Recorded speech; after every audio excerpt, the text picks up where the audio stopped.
এই বিয়েটা হবে না। তোমাকে বলছি না আমার সাথে কোনো যোগাযোগ রাখবে না। আমার ভুল হয়ে গেছে, সরি নিহার।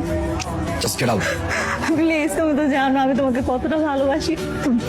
তুমি বিয়েটা ভেঙে দাও না। তুমি কথা না বলে তুমি চলে যাও, ঝামেলা করো না। তোমার জন্য এখন আমাকে সবার সামনে ছোট হতে হচ্ছে। নিহান, নিহান শোনো, তুমি যা বলবে আমি তাই করবো। তুমি যদি বলো এখন বিয়ে করতে, আমি এখনই বিয়ে করবো। দেখো দেখো, আমি ভাইয়াকে ছেড়ে কিন্তু চলে আসছি। নিহান প্লিজ, নিহান দয়া করো। নিহান কোনো দয়া নাই, জাস্ট চলে যাও, জাস্ট গেট আউট। এই মেয়ে, তুমি শুনতে পাওনি যে নিহান কি বলেছে? তারপরে এখানে দাঁড়িয়ে আছো কেন? এই তুমি এখানে দাঁড়িয়ে আমাদের মান সম্মান নষ্ট করছো কেন? ফ্যামিলি থেকে কোনো শিক্ষা দেয়নি তোমার?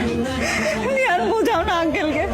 আঙ্কেল আমার ভুল হয়ে গেছে। আঙ্কেল আমি ওকে ভালোবাসি। আঙ্কেল বিয়েটা প্লিজ ভেঙে দেন আঙ্কেল। আপনাকে সাহায্য করছি এখান থেকে চলে যাও, এখান থেকে অনেক আঙ্কেল, আঙ্কেল প্লিজ। নিহান কি সমস্যা তোমার? তুমি দেখছো যে গতকাল রাতে আমি বিয়ে করছি, সেখানে তুমি ঝামেলা করছো। আজকে ঝামেলা করার জন্য বাড়ির সামনে পর্যন্ত চলে আসছো। তুমি জানো না আমি তোমার কতটা ভালোবাসি। কেন এরকম করছো আমার সাথে? একটু বোঝার চেষ্টা করবো। কিসের ভালোবাসা? হ্যাঁ, কোন দিক দিয়ে ভালোবাসা? আমি যখন তোমারে ভালোবাসতাম তখন তোমার কাছে গিয়ে কত অনুরোধ করছিলাম, কত অনুনয় বিনয় করছিলাম, মনে নাই? তখন কি করছিলাম? আমার ভুল হয়ে গেছে। আমি তো আমার ভুলটা বুঝতে পেরেছি, তাই না? একটা সুযোগ দাও। হ্যাঁ, এখন তো ভুল হবেই। ভুল হওয়াটাই স্বাভাবিক, তাই না? তুমি থাকো তোমার ভুলগুলো নিয়ে। লাস্ট কথা, এখন তো অ্যাটলিস্ট ভালো ব্যবহার করতেছো। নেক্সট টাইম আসলে ভালো ব্যবহারটুকু পাবা না, মাইন্ড ইট। তোমার যেমন খুশি তেমন ব্যবহার করো। আমি কিচ্ছু বলবো না। প্লিজ আমার সাথে কথা বলো। এই থামো থামো, তোমার সব মায়া কেন ঢং বন্ধ করো। যেটা বলছো এটা মাথায় ঢুকিয়ে রাখো।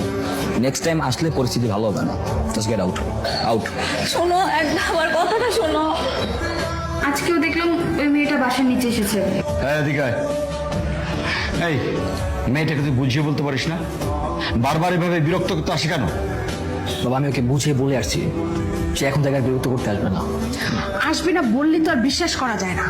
যে মেয়ে বিয়ের দিন চলে এসেছে, এখন আবার সকাল না হতেই চলে এসেছে। এই মেয়ে তো সাংঘাতিক। মা, আমি তো বলে আসছি তো। তারপর যদি না শোনে তখন না হয় দেখা যাবে। না, তোকে আর দেখতে হবে না। ওর সঙ্গে তুই আর কোনো কথা বলবি না। আচ্ছা ঠিক আছে, কথা বলবো না। খুশি?